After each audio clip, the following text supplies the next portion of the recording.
Gutxienez 5 lagun atxilotu dituzte eta gehiago izan daitezkela esan dute gainera. Haietako bati polizia bati sudurra apurtzea egotzi diote. Arratsaldeon guztioi, larunbatetik iganderako gauean zistadak sentitu zituztela salatu dute 4 emakumek Iruñean Sanferminetan. Zistada horiek besteak beste zorabioak eragin dizkiete biktimei eta jarritako salaketen harira sumisio kimikoaren protokoloa aktibatu dute. Nafarroako Foruzaingoa gertakariak ikertzen ari da eta salatzaileei hartutako laginak aztertu ondoren sumisio kimikoan erabiltzen dituzten sustantzietan negatibo eman dutela ondorioztatu dute. Erasotzaileek lapurtzeko edo sexu delituak egiteko helbururekin erabil ohi dute sumisio kimikoa. Negatibo eman dute, baina hori bai Enrique Maia Iruñeko alkateak ezagutzera eman duenez, emakume batek Sanferminen jaietan bortxatu egin dutela salatu du. Sí, ahora nos vamos a juntar la Junta de Portavoces ahora mismo. Les he convocado de urgencia para hacer un comunicado conjunto, que espero que no haya ningún problema en el texto. Estará también la concejala responsable de Igualdad, María García Verena, en esa Junta de Portavoces. Y efectivamente, pues parece que sí, que ha habido un caso de agresión sexual, sí. Bueno, es una chica, ha sido en un barrio de Pamplona y bueno, estamos ahora, vamos a valorar exactamente toda la información, pero sí que me han asegurado que sí, que ha sido una agresión sexual con penetración, sí. También han convocado el colectivo feminista para mañana a las 5:30 en la Plaza del Castillo una concentración.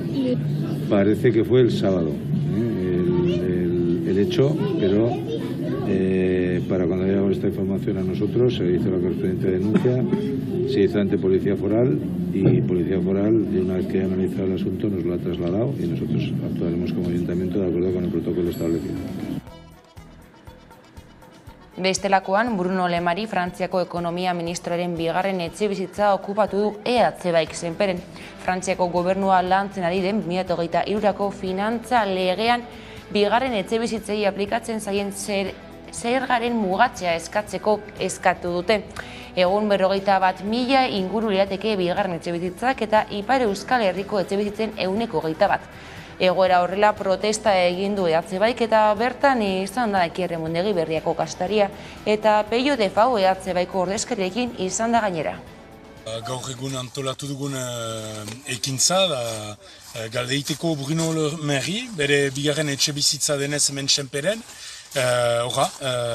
Bere lege berrian, 2023ko finantzamendu lege hortan, sartzea gaur egun bada gain zerga bat bigarren etxe bizitzentzat, eta gure eskaera da gain zerga hori altxatzea. Mugatua da, eta hortarako tailak kendu ditugu, zenta muga hori hautsi behar da, eta altxatu behar da gain zerga hori, justuki erakusteko eta lortzeko algeiago errikoetxeentzat, PFL-entzat, gain zerga hori erabiliz tokiko etxe bizitzentzat. Gaizatuta, EAJak, PSEk, EH Bilduk eta Elkarrekin Podemos iuk hitzartutako hezkuntza ituna oinarri horretan aurrera egiteko urratsak egiten dabil Jaurlaritza. Estelaz eta ELA sindikatuek Jaurlaritzaren jakinarazpenak kritikatu dituzte, bakoitzak beraletik eta bere ñabardurekin. Gurean Nagore Iturrioiz Estelazeko bozeramailea izan da gaur. Alde batetik, eszenifikazio potolo bat eman da, argi dago, irudikatu nahi izan dela, prozesu parte hartzaile bat izan denaren irudi hori eman nahi izan da, baina guk egia esan, argi dugu parte hartu badegu bere eman zizkigun eremu guzti horietan, gure ekarpenak nolabait esateko ez dira aintzat hartu horietan, ez?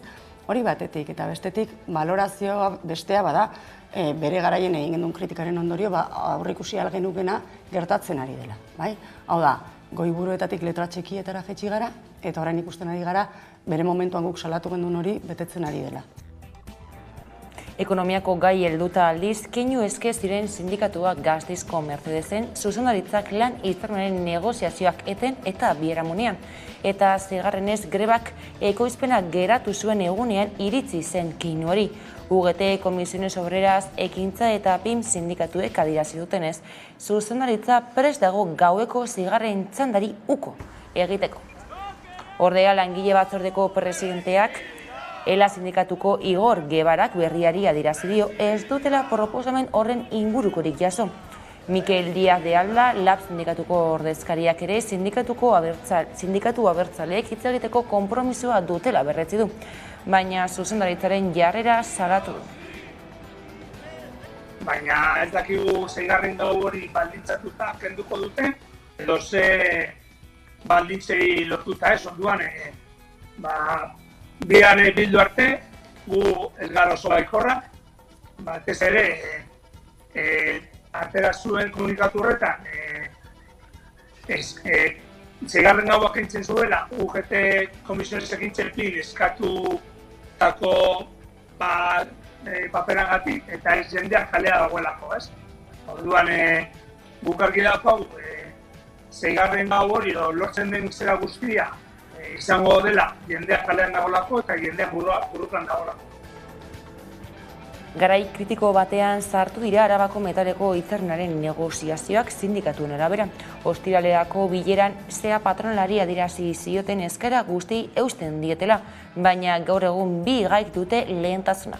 Urteko lanaldia murriztea eta soldatak igotzea. Lehenengoari dagokionez patronalak onartu du hurrengo hitzarmenean lanaldia murriztea zertzobait. Naiz eta oraindik ez duen ezer jarri mahai gainean. Aldiz, soldata igoraren kasuan sindikatuek salatu dute SEAk marra gorria jarri duela. Egoera horrela irailaren 21, 22 eta 23 lanuzteak egingo dituzte. Bestaletik, Eusko Jaurlaritzak Eusko Treneko bonuak 150%raino merkatuko ditu datorren hilaren batean hasita abenduaren 31 arte. Garraio publiko osora edatu nahi dituela adierazi du Iñaki Arriola garraio sailburuak. Entzun dezagun. Herritar guztiei mesede egingo dien neurri sozial eta ekologikoa da, batez ere klase ertainei eta langelei lagunduko diena. Gainera, garraio publikoa sustatzera, garraio pribatua galaraztea eta ondorioz CO2 isurketak murriztea bideratuta dago. 25 urte bete dira eta Miguel Ángel Blanco Ermuko Alderdi Popularreko zinegotzia baitu zutenetik. Hori dela eta Ermuko udalak omenaldia antolatu du eta zerezana eman du ekitaldiak. Besteak beste han izan direlako Pedro Sánchez Espainiako gobernuko presidentea, Iñigo Urkullu, Eusko Jaurlaritzako lehendakaria eta Felipe VI Espainiako erregea. Hala Blanco hil zuten garaia gogoratu dute Ermuan eta oroimenen legea kritikatu dute gainera.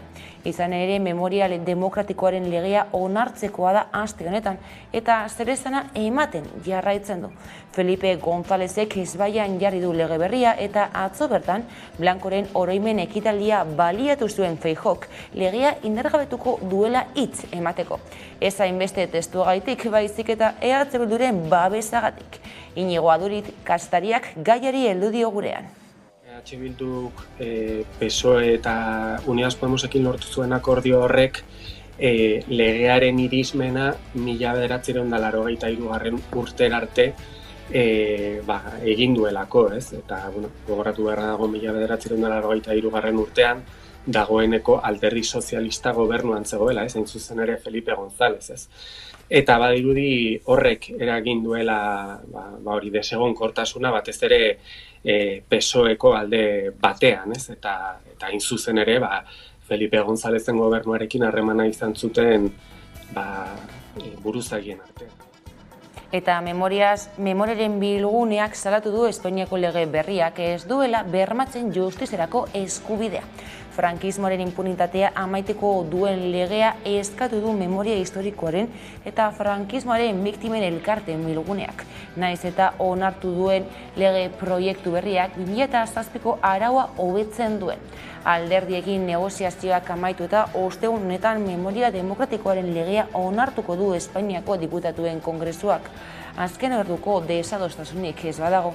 EAJak, EH Bilduk, Más Paisek eta PDKtek hainbat zuzenketa negoziatu dituzte PSOE eta Unidas Podemoseko koalizioko gobernuarekin eta akordio batera iristea lortu dute legea onartzeko. Ez dira gutxi baina lege berria kritikatu dutenak.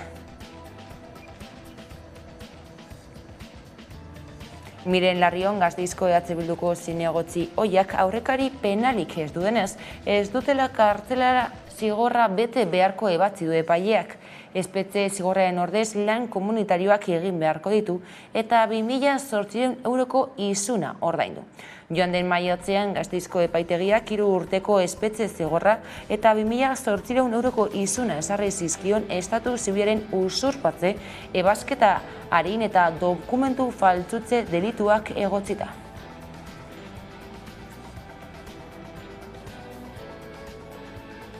Nazioartean berriz, Kirgizistanen ezbeharra gertatu da Tian-San mendikatean Txinako mugatik gertu.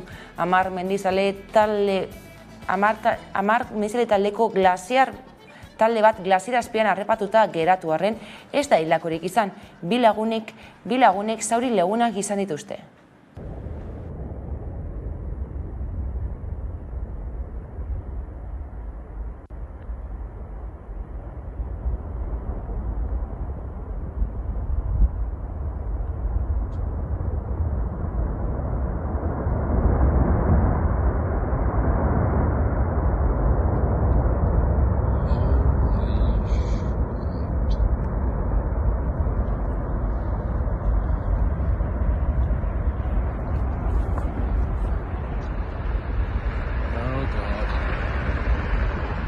Oh dear God.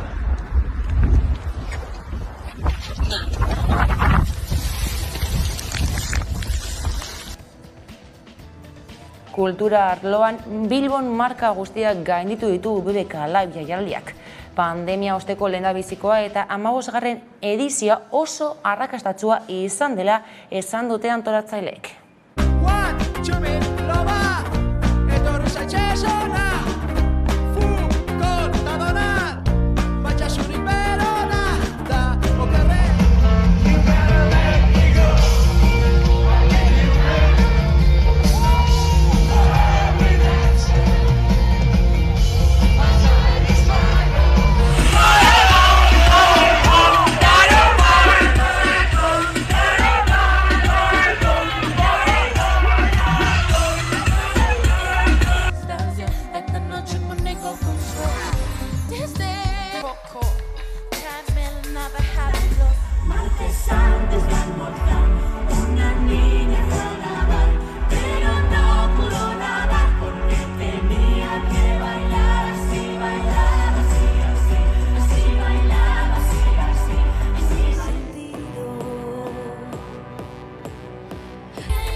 Udazkenean egingo dute Euskaralia eta dagoeneko badu doinua egitasmoak. Ezazu hitz bat izeneko kanta. Bada kanta horren bideokliparekin agurtuko zaituztegu besterik ez uraldetik.